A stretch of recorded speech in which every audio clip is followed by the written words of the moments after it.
Psalm number 3. Let's read it.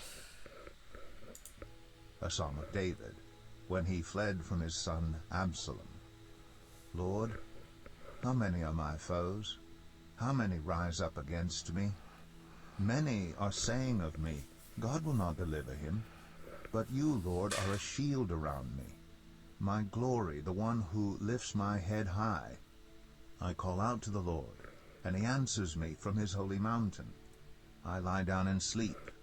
I wake again because the Lord sustains me. I will not fear though tens of thousands assail me on every side. Arise, Lord, deliver me, my God. Strike all my enemies on the jaw. Break the teeth of the wicked. From the Lord comes deliverance. May your blessing be on your people. That was a New International Version, and the King James Version is quite similar. And this Psalm 3, I guess the headline could be God is a shield of protection, I think, because this psalm kind of illustrates who is our protection. It's the God of David. David wrote this psalm while he was fleeing from his son Absalom. We can read this occasion from the second book of Samuel. And at that time David was actually 65 years old. The psalms are therefore not necessarily arranged in chronological order in our Bible. Psalm 3 continues the theme of the previous psalm, number 2, and portrays David's cry for help when he was threatened by his enemies. This time the danger does not come from foreign pagan nations, Goyim, but from within his own household. David's own son rises in rebellion. The enemies suspect that God's judgment is punishing David for his son with Bathsheba, which we remember from the 2nd Samuel chapter 11. However, David has confessed his sin,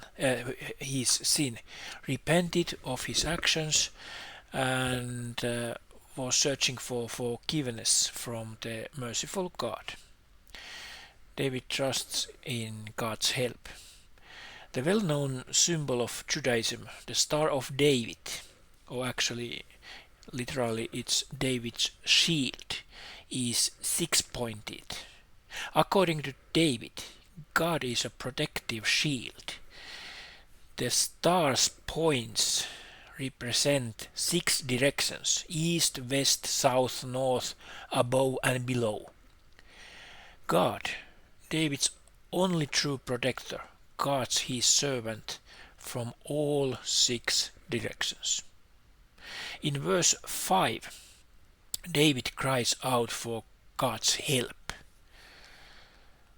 Like in chapter 5, King James Version, I laid me down and slept, I awaked, for the Lord sustained me. Victory in battle is certain because God fights for his righteous. The latter part of the verse is in the past tense and should literally be translated, and he answered me from his holy mountain. Actually in King James it's verse 4, and he heard me out of his holy hill. That's pretty accurate. David was so confident in God's help that the answer was already sent, because here it's written, and he heard me out of his holy hill. God knows our requests and responds to them even before we know how to express them. God was so confident that God was going to help him, that the answer was already sent. God can change his plans in response to the prayers of believers. On the other hand, true faith does not lead us to think that God will always answer exactly as we have prayed. Healthy faith is trust that everything that happens in a person's life is in God's good and gracious hands. Nothing happens by chance. God has a good plan for our lives. Blessings to your day.